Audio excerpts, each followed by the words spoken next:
lagi nagsusunod.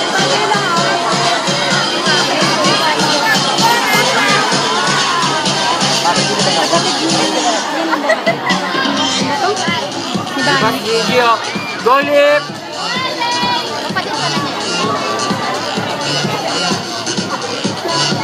Matalino yung kapatid niya.